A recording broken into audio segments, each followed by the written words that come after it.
कहानी शुरू होती है हिमालय के एक छोटे से गांव से। इस गांव में हर कोई साधारण जीवन जीता था, लेकिन इस गांव का नाम प्रसिद्ध हुआ एक महान साधु अचलानंद के कारण। अचलानंद न केवल अपने गहरे ज्ञान के लिए जाने जाते थे, बल्कि उनकी कहानी भी असाधारण थी। यह कहानी आपको बताएगी कि कैसे एक साधारण इंसान अपनी मेहनत, संयम और विश्वास के बल पर असंभव को संभव बना सकता है। साधु अचलानंद का असली नाम अर्जुन था। वह एक गरीब किसान परिवार में पैदा हुए थे। उनके पिता एक छोटे किसान थे जो मुश्किल से परिवार का पालन पोषण कर पाते थे। अर्जुन बचपन से ही जिज्ञासु और मेहनती थे। उन्हें ज्ञान की ओर गहरी रुचि थी, लेकिन परिवार की आर्थिक स्थिति ने उनके सपनों को दबा दिया। जब अर्जुन 15 साल के थे, उनके पिता एक गंभीर बीमारी के कारण गुजर गए। परिवार की जिम्मेदारी उनके कंधों पर आ गई। वह दिन रात मेहनत करते, लेकिन उनके मन में हमेशा यह सवाल रहता, क्या मैं अपने जीवन का असली उद्देश्य पूरा कर पाऊंगा? एक दिन जब अर्जुन खेत में काम कर रहे थे, तो अचानक भारी बारिश आ गई। फसल पूरी तरह से बर्बाद हो गई। अर्जुन की मां इस संकट को सहन नहीं कर पाई और बीमार हो गई। अर्जुन पूरी तरह से टूट गए।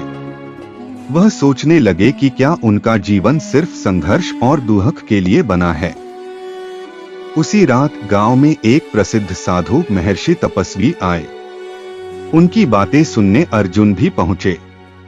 महर्षि तपस्वी ने कहा, जीवन में कठिनाइयां ही आपके असली चरित्र को निखारती हैं। अगर आप इनसे डरकर भागेंगे तो कभी अपनी मंजिल नहीं पाएंगे।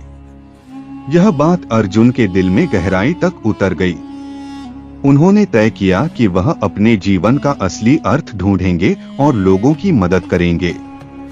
अर्जुन ने घर छोड़ा और हिमालय की ओर चल दिए। रास्ता बेहद कठिन था। ठंड, भूख और अकेलेपन ने उन्हें कई बार हिलाया, लेकिन उन्होंने हार नहीं मानी। हिमालय में वह महर्षि अद्वैत से मिले। महर्षि ने अर्जुन को शिष्य के रूप में स्वीकार किया और उन्हें सिखाया। 1. ध्यान और तपस्या का महत्व। 2. संयम और धैर्य का मार्ग। 3. जीवन के असली उद्देश्य को समझना। अर्जुन ने महर्षि की हर बात को मन से अपनाया। उन्होंने ध्यान और तपस्या में खुद को इतना समर्पित कर दिया कि उनका मन पहले से अधिक शांत और मजबूत हो गया। महर्षि अद्वैत ने अर्जुन से कहा, तुम्हारी साधना तभी सफल होगी जब तुम अपने डर और असफलताओं का सामना करोगे। उन्होंने अर्जुन को एक बर्फीले पहाड़ पर भेजा। वहां अर्जुन को एक रात ध्यान करना था। ठंड इतनी भयानक थी कि उनका शरीर जमे हुए पानी जैसा हो गया, लेकिन अर्जुन ने ध्यान नहीं छोड़ा।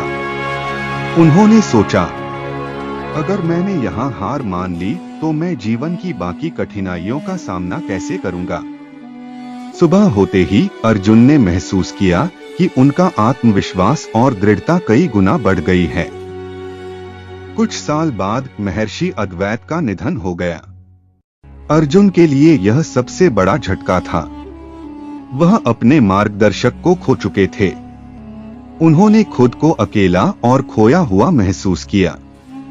लेकिन फिर उन्हें अपने गुरु की बात याद आई, जो असली साधु है वह खुद ही अपनी राह बनाता है। दूसरों का सहारा केवल शुरुआत में होता है। अर्जुन ने खुद को संभाला।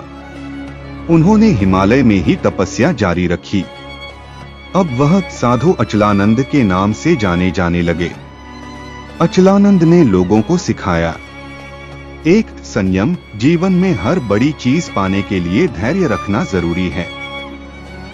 2. विश्वास, अगर आप खुद पर विश्वास करेंगे तो दुनिया की कोई ताकत आपको नहीं रोक सकती। 3. मेहनत, बिना मेहनत के कोई सफलता नहीं मिलती। उनकी शिक्षा ने हजारों लोगों का जीवन बदल दिया। साधु अचलानंद के पास एक दिन एक गरीब किसान आया।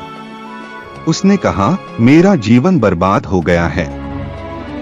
मेरी फसल नष्ट हो गई है और मेरे पास कोई उम्मीद नहीं बची।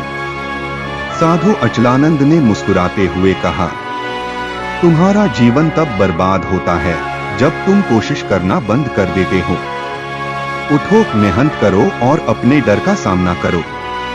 किसान ने उनकी बात मानी और दोबारा खेती शुरू की। कुछ महीनों में उसकी फसल लहलहा उठी।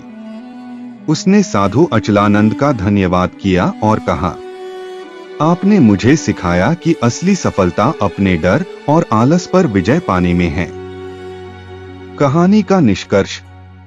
साधु अचलानंद ने अपने जीवन के माध्यम से यह सिखाया कि जीवन में कठिनाइयां आएंगी, लेकिन उनसे भागने की बजाय उनका सामना करें। असली सफलता केवल धन और प्रसिद्धि में नहीं है, बल्कि आत्मशांति और दूसरों की मदद करने में है। कहानी का संदेश। सफलता हर किसी के लिए संभव है, बस आपको खुद पर विश्वास और कठिन परिश्रम करना होगा। यह कहानी हमें सिखाती है कि अगर साधारण अर्जुन साधु अचलानंद बन सकते हैं, तो आप भी अपने जीवन में असंभव को संभव कर सकते हैं।